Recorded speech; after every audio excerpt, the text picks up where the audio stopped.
everyone, it's Abby with the Bead Place and beadplace.net, and in today's video, I'm going to be showing you how to make a stretchy crystal and seed bead ring. All the materials we're using today can be found at www.beadplace.net. The link will be in the description below. Before we get started, I just want to remind you to make sure to give this video a big thumbs up. It really helps our channel out. Leave a comment down below and subscribe because we put out new videos all the time. The materials we're using today are one 8mm bicone crystal bead, two accent color 6mm bicone crystals, and then we have 8 4mm bicone crystal beads. We have 12 daisy spacers. You could use anywhere from a 3 to a 4mm for this. Then we have some size 8 seed beads.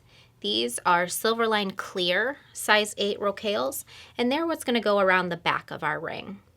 We also have 0.7mm Opalon, which is a stretch jewelry fiber. You could use other types of stretch cord for this project, but this is my personal preference.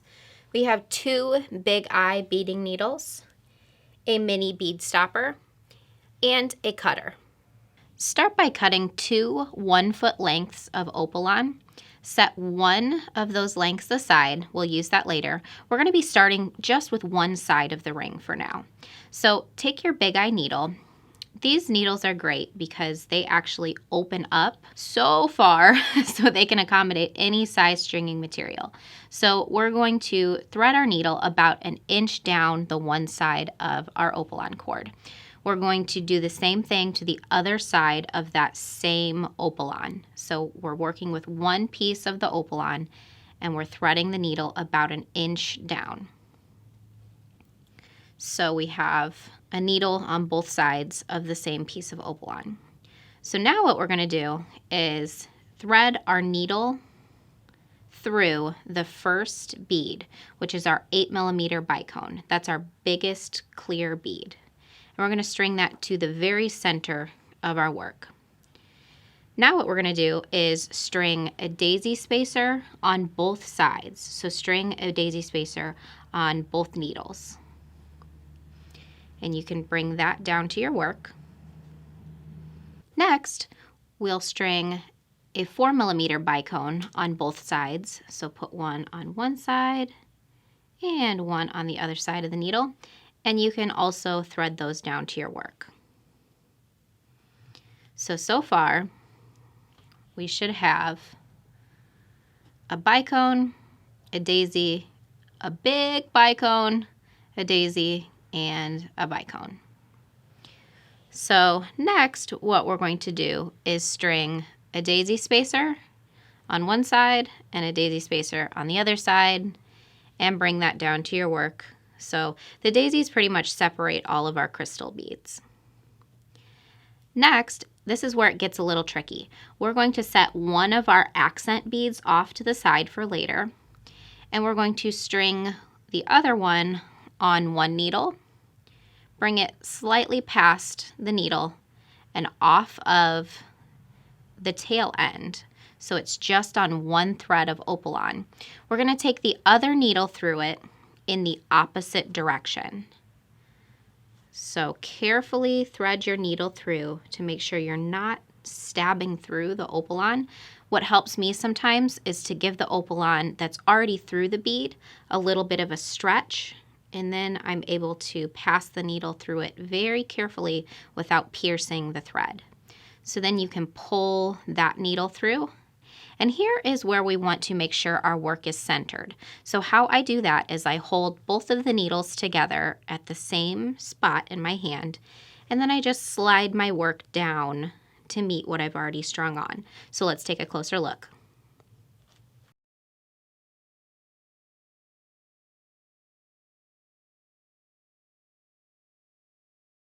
Next, we'll string a daisy spacer onto both sides, and then another one of the 4mm bicones onto both sides.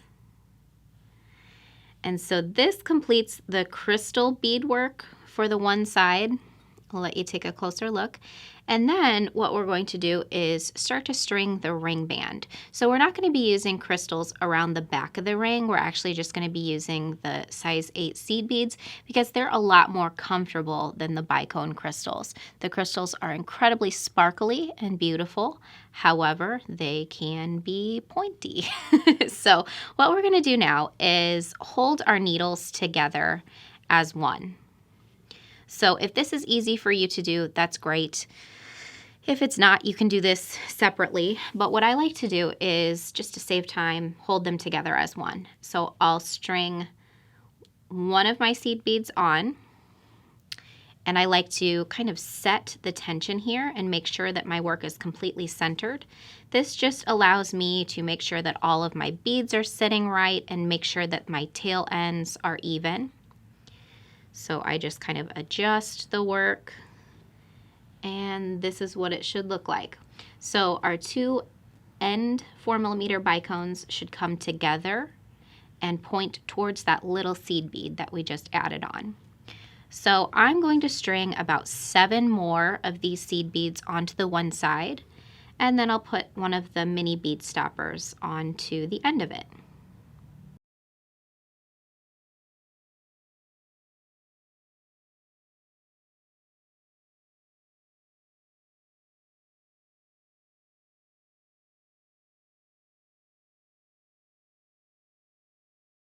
So now we'll be bringing in that other foot-long length of Opalon.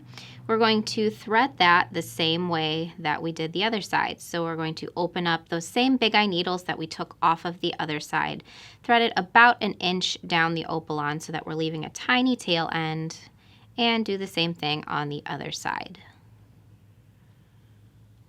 There we go. So here is where it's going to start to get a little bit tight.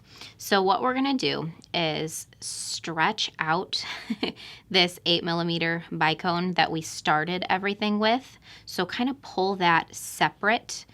You don't want to pull it so far out that we're going to actually kind of slice through the stretch cord, but we're going to pull it out far enough that the stretch cord is stretched inside.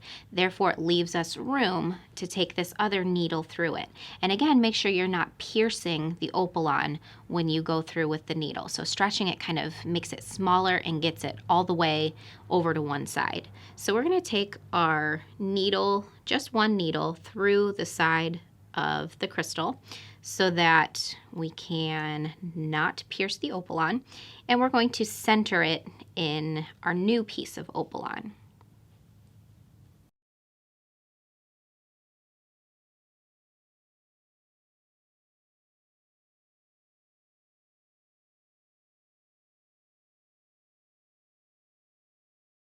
So from here on out, we're going to be repeating those same steps that we did to start the ring, but we're just skipping the first step where we added the 8mm bicone. So we're going to take a daisy spacer and add it to both needles, and then a 4mm bicone on both needles. Maybe, there we go. And then we're gonna do another daisy spacer on both sides. And we can pull all of that down to your work. Then we're going to bring that accent bead that we set aside back into the equation. We are going to string it onto one of our needles. We're going to bring it slightly past the needle and beyond the tail end. And we are going to stretch our Opalon a little bit. So I just figured I'd show you how I do this. What I like to do is pick up one side of the Opalon between these two fingers, and then I use my other hand, those two fingers, to stretch it out a little bit. But just do what's comfortable for you. So stretch it, and then you can put your needle through it, and again, avoid piercing the Opalon, and then bring that down to your work. So then we're going to add those last two daisy spacers and our last two crystal bicones, each to their respective sides. And you can bring those all the way down. And now we're going to add the last 8 seed beads. So this is really where you can vary the size of your ring. I normally actually use 7 seed beads, and that gets me a little bit under, or 7 seed beads on each side, and that gets me a little bit under a size 6, but I'm just doing 8 for this because that's a little bit above a size 6, so it's a little closer to an average size. In our kit, we include 20 seed beads, and you can, well, the kit has 20 plus seed beads in it. We include a few extras in case they go flying. The stretchy stuff is bouncy, and so we know how that is. So now what we're going to do is center your work, and I'll show you how to tie everything off.